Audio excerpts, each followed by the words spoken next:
We're live? Yes. Minnie, double check.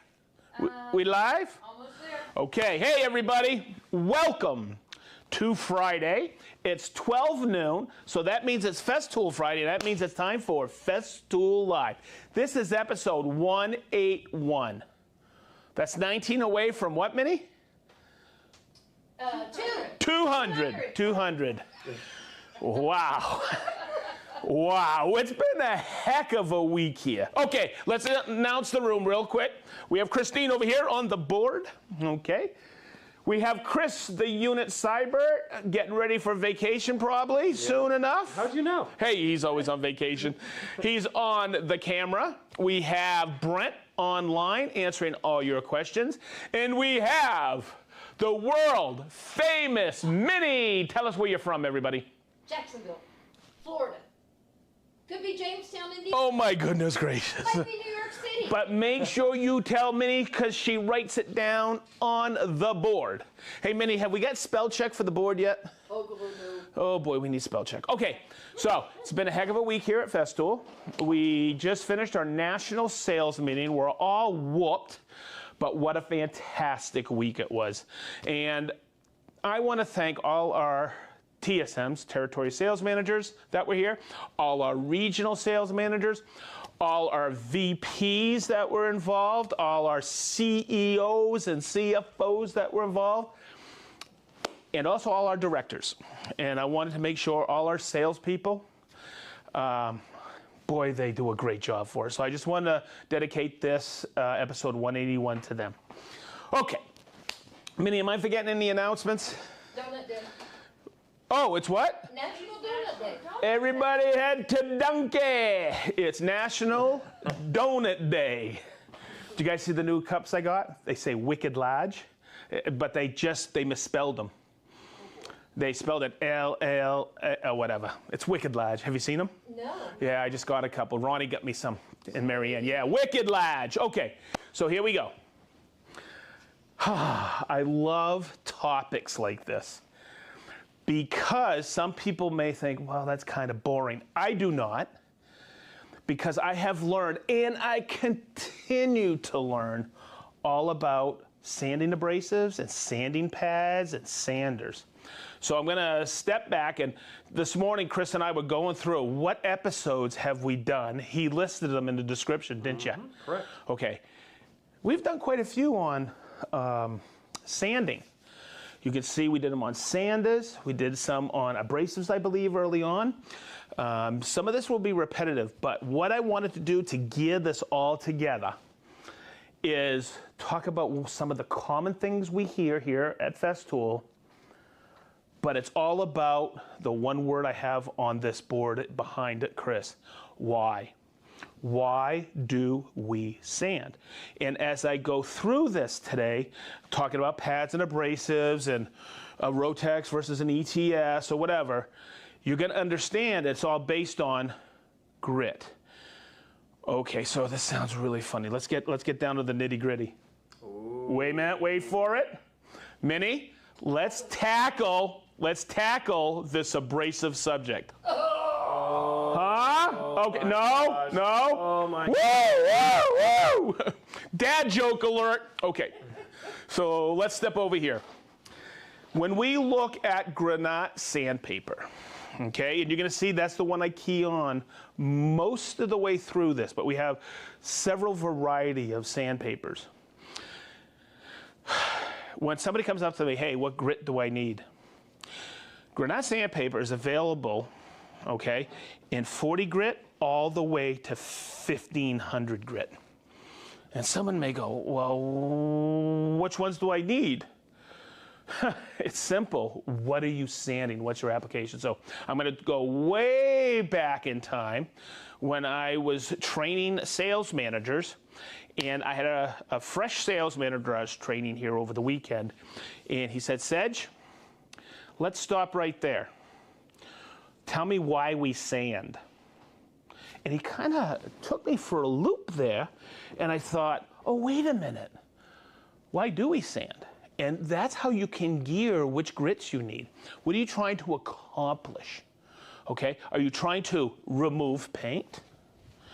Are you trying to take out undulations in boards? Are you sanding plywood? Hang on a second. And as I go through this, follow me there, unit. Am I sanding bare wood?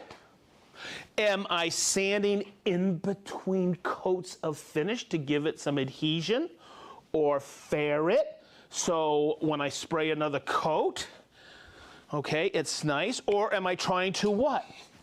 Bring the luster or the shine up on something to polish. So you gotta, so I am not, and here's something you can really understand right now. I'm not polishing with 40 grit, am I? No. I'm not removing paint with 1500 grit, am I? Because it all comes to the point where someone asks me, hey, when you're sanding bare wood, what do you sand to? I've never sanded bare wood above 180. I usually stop at 150 because I want adhesion for my finish, or I want absorption from my finish. Anything above 180, you start to lose claw or adhesion point. So in saying that, somebody asks, why do you have 220, 320 all the way to 1500? I'll step you through that now. Okay, so when we want to remove paint, I also have to choose the right machine to move this. So when you think about sandpaper, everybody, think about it like this. The sandpaper is the actual tool. You gotta choose the correct tool and then choose the machine to move the tool. It's the same thing as routing. When you want to do a profile, you got to choose what? The tooling, which is the router bit, and then you can choose the appropriate router to move the tool. Okay, so think about that like that. And I learned that over in Germany when I was over there. So if I'm going to remove this paint and I want to take it down, I am automatically going to start with 40 and then go to 60 and then 80. So I'm just going to, I want it in the most aggressive orbit. We all know what that is. What? The Rotex. So when I hook this up, make sure it's all ready to rock and roll. Okay? The fine dots on your Rotex means it's random orbit. Okay, so I'm going to turn this on. I don't want to scare you, Chris. Okay?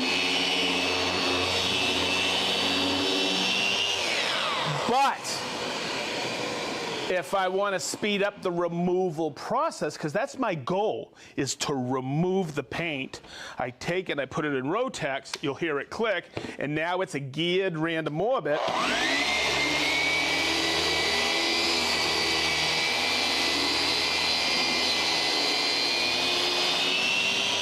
And you're gonna see it's that much more aggressive for paint removal.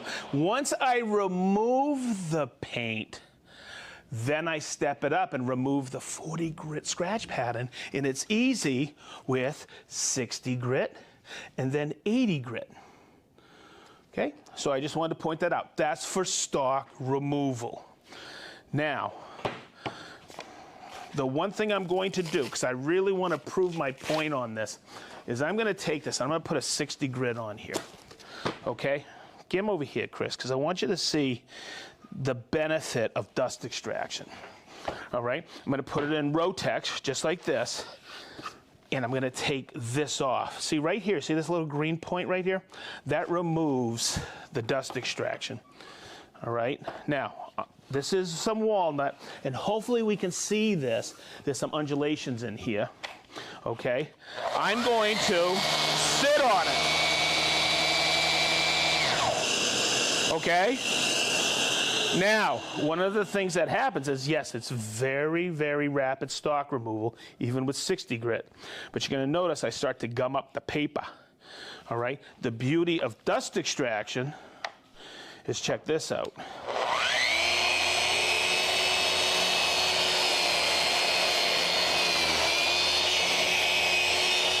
Okay, so you're going to see, look, no dust, but it also allows you to keep those abrasive grits exposed to do what?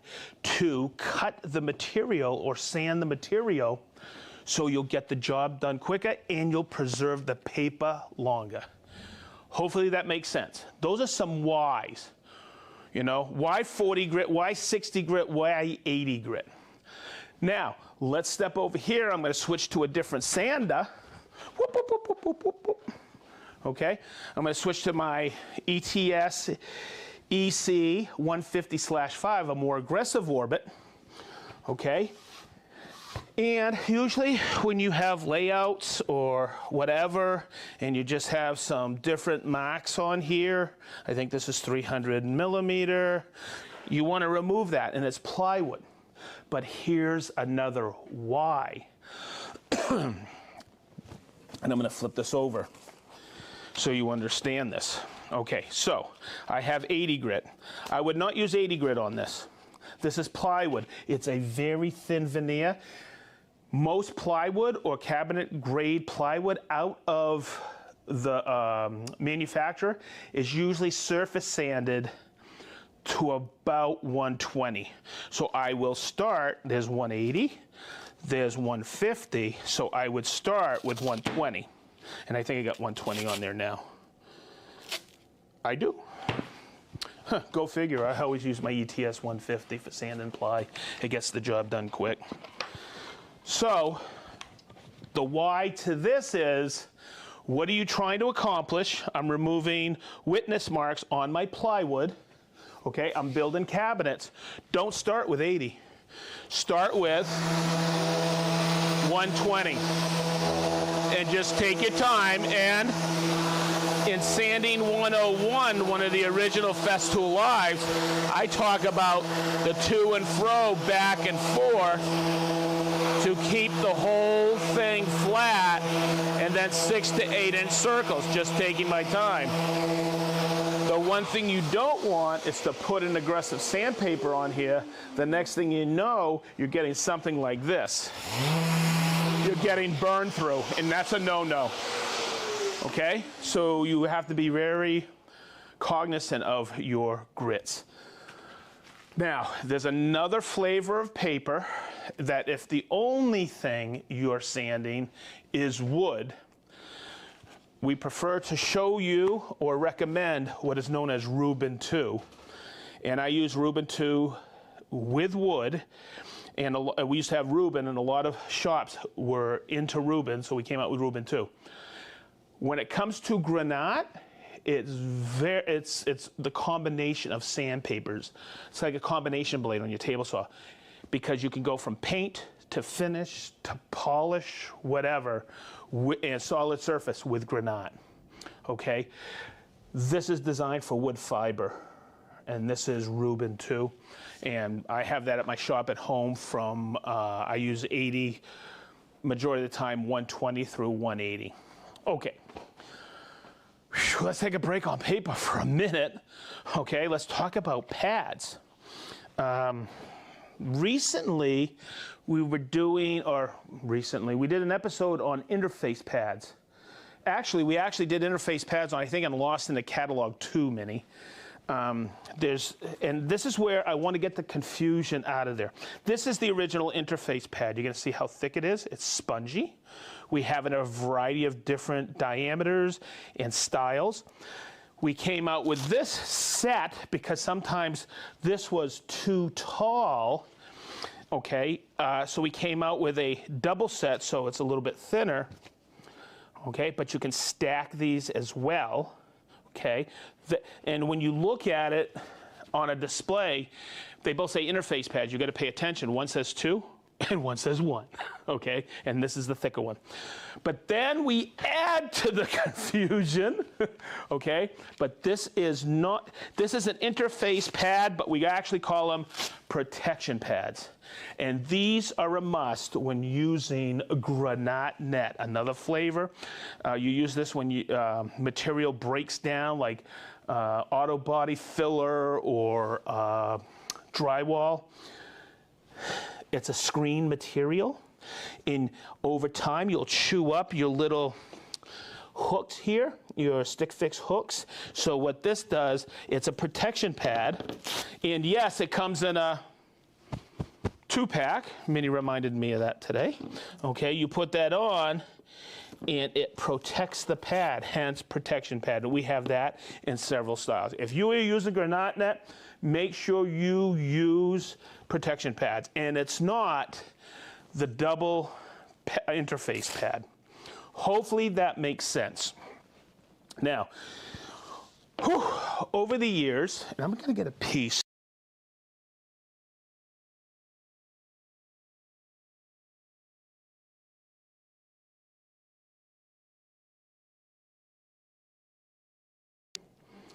Where did I freeze? You were thinking about getting a new. Oh, okay. So I grabbed a piece of Granat. I know I froze. Hang on. You're still here. I froze. Okay.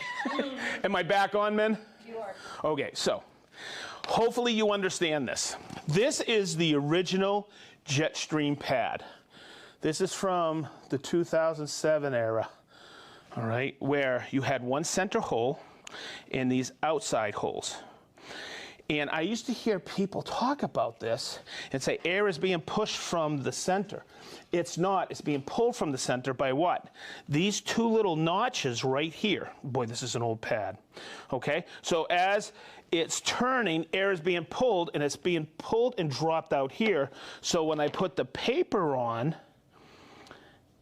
air comes out and pushes out, so you get much better dust extraction. It keeps the pad cool. Whew, that's the original Jetstream. Then we came out with Jetstream 2. Okay, and you had, and this is so much fun to talk about, you had a center hole here, but instead of 2 notches, you had 4 notches. Think of those notches as your intake air, okay, on an HVAC system. And then what would happen is you had not only your outer holes, but when you were sanding, you would capture here on your internal holes. But then you had these 16 holes here, and there was a drop for that. Okay, see how the paper from Multi-Jetstream 2 fits on Multi-Jetstream and Jetstream? Hopefully I'm not so confusing. Wait a minute, we have Jetstream, we have Multi-Jetstream, and now we have, here we go, Multi-Jetstream 2. And look at all the daggone holes. But what we found with Jetstream 2 was those holes here were the cooling holes, because those were covered up by the paper. And what that did was create an atmosphere between the pad and those hooks, prolonging the life of the pad. Whew. So, did you notice this one piece, and this is Multi-Jetstream 2, fits all the outside holes here, outside internal holes here, but all of these holes, and as I put this on, you're going to notice all the holes you're seeing are extraction. But look at all the holes there are on here. And what that does is, I have a pad that we broke apart and colored it. All of the red holes, okay, are extraction holes down to the paper and between the paper and material. But then all the blue holes, which there are a lot of them, I think in the entire pad there's over 70 holes. Okay, what that does is that cools the pad in these hooks even further. So what that equates to is simple, 2 things. Whew. Better dust extraction and longevity of pads. It makes the pad last longer. Also, it makes the paper last longer, and that is Multi-Jetstream through Multi-Jetstream 2. Wow. Those are the interface pads. One step further, we have other pads out there. Oh, well, let's talk about a couple other papers we have. We have this. This is called Fleece, V-L-I-E-S. You can use that for a variety of things, like getting scratch coats on paint, or taking oxidation off of fenders, or cast iron. I've used it for a variety of things. Just think of it as a Scotch-Brite pad. I use the white and the green for blending oils. It's wonderful. Then we have this one. This is called Platine. I used to use this to polish out lacquers, but you'll see in polishing headlights, I think we did that many with Platine. Yep. The episode is there. We used it with the RO90, so there's different diameters of this. But this is different. This isn't aluminum oxide. This is silicone carbide, and we have it from 500, 1,000, 2,000, up to 4,000 grit. This stuff lasts a long time, and it's sponged back, so it creates a contour. The other paper, as you know, Granat goes down to 40 grit. The one that I use, if I have really thick multiple layers of paint and I want to remove it, I use this. This is called Sapphire, and you'll see it's a really thick, but it's cloth backed, so it dissipates heat, and it also will clog less. So that's Sapphire. Now, I talked about it. I want to show you it. Okay, so I have this hooked up. I have 80 grit on here. Let me grab my dust extractor so you can see this. And people want to know, why do I need an interface pad? And you'll see sometimes out there and about when you're looking at sanders, there's some sanding systems that have pads, which we do as well. Okay, we have the hard pad, we have the super soft pad, and we have the regular pad right here that comes with, that's the one that comes with the Rotex. Okay, but if I need to sand finishes, I would go to what? The super soft. And if I wanted to keep crisp edges or removal of paint, I would and keep crisp edges like on face frames, I'd go to the hard pad. But we have another pad that kind of goes lost in the catalog. It's called the interface pad. So think about this, everybody. I'm going to pretend I'm sanding this round over here. Okay? On a flat, with my ETS 125, I'm fine. But then I got to sand this, what? This round over. I've seen people do this. Okay? And guess what? That's a no-no. Because as soon as I put stain or I spray a finish, you'll see those little facets, those little flat spots. So what I used to do is do something like this. Okay? And guess what? I would still see shorter little flat spots. But I still sand this flat. Okay? But when I go to sanding this pat, the round over, I have the same grit on there, and this pad, you'll see it's spongy. See that? Wait a minute, let's get a good shot of this. But it conforms to the contour of this, and it won't get any flat spots. It interfaces with the profile. So I can sand that absolutely perfect and not have any flat spots. It is a wonderful pad. Everybody should use an interface pad when sanding profiles. I gotta look at the table. Protection, interface, jet stream, all the different papers. Okay, so over on the first station, 40 through 80, removal. If I need to go lower, Sapphire, 24. Here, sanding bare wood, depending on if it's hardwood or plywood, it's 80 for the hardwood, start at, but also plywood, you start at 120, and you stop at 180. So the question came up, why do you have all the higher grits? Is I don't want to remove it, I want to sand in between coats of it. So something like this, I got a piece over here, let me grab this, move this over here. So say I'm sanding in between and de-nibbing my finish. Okay, I would probably start at 400. So I laid this out. I have 220, 280, 320, 360, 400. I would look at my surface, and remember, it's a system, okay? Super soft pad, which is really what? You see the 3 on here. It really cements in your head. The super soft pad comes with the 3 Orbit ETS 150s, because it's the finish sander. Less aggressive Orbit. I don't want to burn through a mil or 2 of paint or lacquer, but also the super soft pad, which absorbs the energy. So if I take it like this, Let me get my plug-it cord in here. Whew, I'm all turned around today, man. Man, we get a lot of people online? Oh, yeah. Okay, so when I always start the machine on, and I'm just going like this, and you'll see on this painted surface, you see the stuff I've sanded? Okay, see that? The dull part? That is the valley, those are the peaks. So I want this dead flat.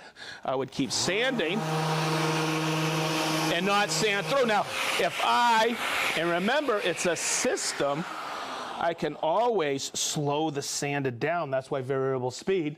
So combine that with the small orbit, 3 versus the 5, the super soft pad, and a higher grit, less chance to burn through a coat of paint. And that way there, I can get that dead flat surface ready for my second coat. And that's why the higher grits. Then we move on over here. And this is something I covered in Polishing 101, where you take the pad, which is what? The green pad, and you'll see where it's a little bit smaller than my bonnets, okay, or my application sponges, right? So when I look at a surface like this, or more so, where did I put it? Right here, okay? I have to flatten this before I can polish. That's why we have Granat, and hopefully you can see this, depending on how much rough surface I have, I would usually start at about, and I said this in the video, the Festool Live, 1200, and if it's taking me too long, I step down quickly and then work my way back up. But that's why we have 500, 800, 1,000, 1,200, and 1,500. Now, you can see the difference in the jump on this, because if you think about it, 800 grit is wicked fine. Think about 1,500. I can't even feel the grit on that, barely.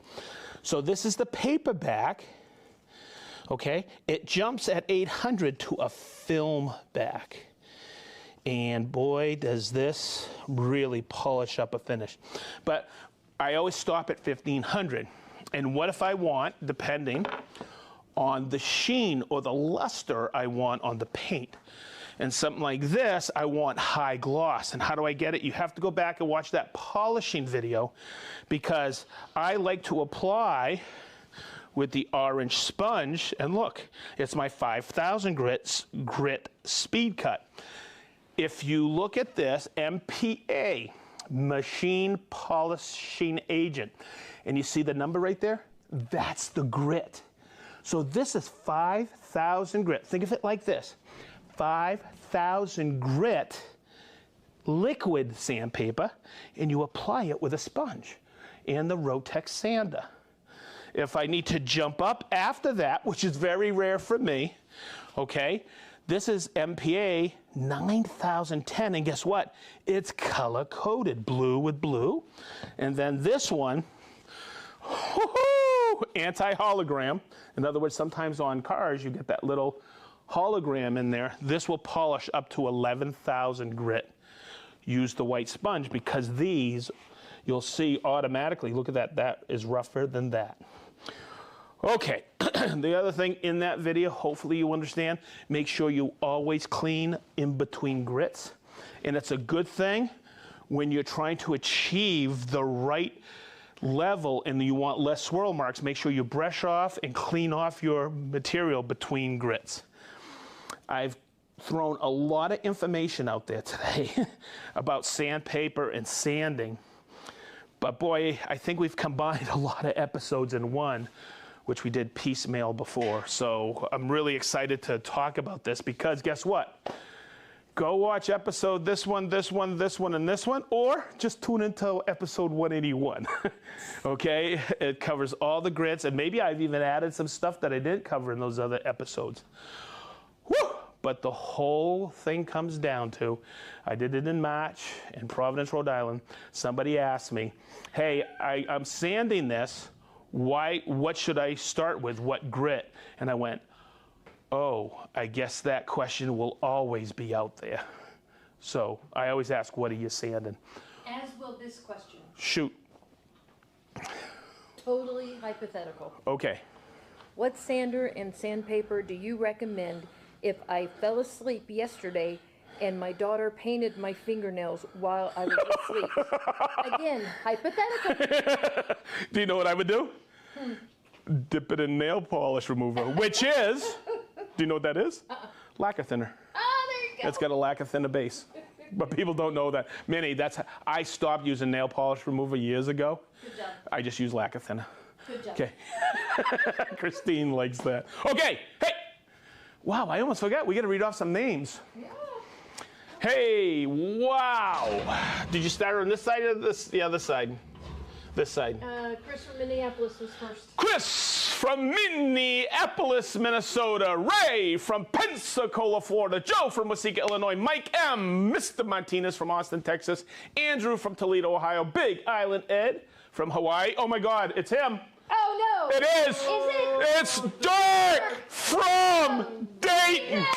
Woo! We have Eric from Palmdale. We have Chris from Nanaimo, British Columbia. And I know I'm saying that wrong. Everybody's taught me over the years how to say that. I still forget. Salim from Federal Way, Washington. Rick from sunny Blackpool, UK. The other Warren from Caldwell, Idaho. Des from Harrogate, England. Jacob from Rhode Island. Andy from Connecticut. Jason from Fenton, Michigan. Jason and Yana from Granite Falls, Washington. Warren from Batavia, Ohio. Chris from Malta. Eli from Denver. Paul, Cheryl, and Sam from Anthem, Arizona. Blake Weber, Novato, California. Johnny O from Atco, New Jersey. Boy, look who's together today. Arunzo from Mississauga, Ontario. Tom and Kelly, how are you guys? From Eatonton, Georgia. Jeff from Cincinnati, Ohio. Mark from Anthem. Is that Anthem or Anaheim? There's an I in there. Okay, Anaheim, California. Dana from Yakult, Washington. Michael from Edmonton, Alberta. John from East Haddam, Connecticut. Good job. Connecticut. We have Bermuda Steve from home again. Joshua from Las Vegas. Leo from Holland. Merlin from Walla Walla, Washington. Jurgen from Delft, the Netherlands. Tony and crew, Woodcraft Dayton, how you guys doing? Keith from Bozeman, Montana. Terry from Salt Lake City, Utah. Hell House from Poland. Woo! Rob from South Devon, England. Dale from Swaterlincote, England. My main man, Oliver from Southern California. And Steve's actually in Bermuda. He's just back home off of vacation. No kidding. No kidding. Hey, Doug from Zionsville's home. There you go. Okay, we have Gerald from Derrida, LA. We have the governor from Beers with the Boys. How you doing, Mr. Furness? We have Cal from Bucharest. B. Double Diz from Bentonville, Arizona. All right, is that who you know, Minnie, from Arkansas? Alabama. Oh, it is. Eric from Huntsville, Alabama. I know, right? Oh, you behave. Sparktrician from Virginia. That's Willie. Michael C. from Winchester, Virginia. Joe, my main man, Joe from Akron, O. Jay Hutch from McKinville, Tennessee. Bob from Overland Park, Kansas. Jeff from Clarksburg, Maryland. Paul from Reading, Berkshire, UK. Captain Kirk from Marietta, Georgia. Jeff Covey, you made it home, brother, from Michigan. Warped Woodsman, Portland, Oregon. Petri from Ularvi, Finland. Ant from Fontana. Daniel from Ross Avertrug, Wexham, North Wales. Ha! We have Kurt from Rochester, Michigan. John from Westphalia, Vermont. Abba from Carpentry, UK. Or is that Abba Carpentry in the UK? ABA. ABA. Cool. Fifi from Bled, Slovenia. Dave, and it's her, everybody. It's Gwen. We have Mark from Crimpedad, Delecta, Netherlands. Steve from Inverness. Robbie Juan Kenobi from Corinth, Texas. Greg from Ottawa, Canada. Matt from Newark, Ohio. Martin from Emmerkampuskam, Netherlands. That's him.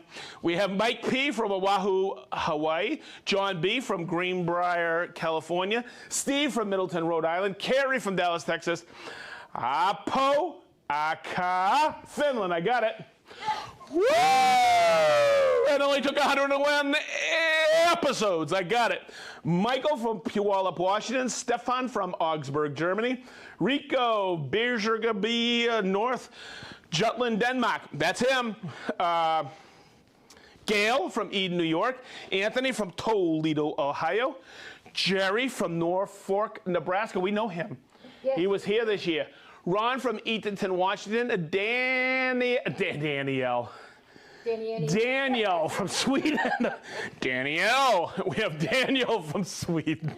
I'm losing it. Larry from New Bern, North Carolina. Kenneth from Oak Park, Illinois.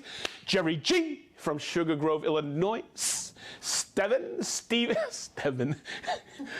Minnie, stick a fork in me. I'm done.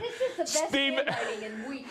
Woo! Steven from England. Soren from Denmark. Mark from Quitman, LA. Minnie just wrote something on there. I'm really stoked. We have Paul from PA. Yizu from Paramaribo, Suriname. Dick from Katy, Texas. Dan from my main man, Dan, Kingman, Arizona. Matt from Tinley Park, Illinois. Leiden. Hey, Mr. Leiden, how are you? Yeah, baby, say it. Say it. Go Celts, baby. Celtics, baby. Game 1 in the books. We have Miloš from Serbia, Belgrade. Adam from New Bern, North Carolina. Claude from Luxembourg. Pascal Yell. Whoa, go Celtics, Pascal. Midwest Wood Creations, Arizona. Jeff from Bloomington. Bernie from Black Forest, Germany. Doug from Zionsville, welcome home. And the Cheap Code Monkey from Idaho. Yes. Really? Yes. That's cool, man. Oh, and I said that, Midwest Creations. And I said that twice. I heard Go Celtics. Paul, Shelley, and Sam. Paul, Shelley, and Sam. Cheryl. They're back. They're back. They were in Italy, I think. Yeah, they were all over Europe. I know, they're back too. Man, that's so cool. Hey, they like to vacation as much as the unit. I'm telling you. All right. Hey, we're trying to keep him home, but that married life, he's on a solid honeymoon. All right, everybody. It's the weekend, isn't it? Yes. Everybody is so stoked here. We had one heck of a week. I'm going to thank our sales managers again. You folks are the reason we work hard. We love you. Hey, everybody out there who's been with us, we love you too. Thanks for making Festool Live such a wonderful experience for Minnie. It is, I love it. Woo! Woo, baby. All right. And have a great weekend. Thank you. Episode 1, we love you. Episode 182 next week. We're here, right? Sweet, yeah. Yes. Are you here, Chris? Yes, I will be here. All right, units in town next week. We're stoked. Brent, thank you so much as usual. You do a great job. Okay, everybody, that's a wrap. We're out of here. We got to go hit the weekend. Yeah, babe.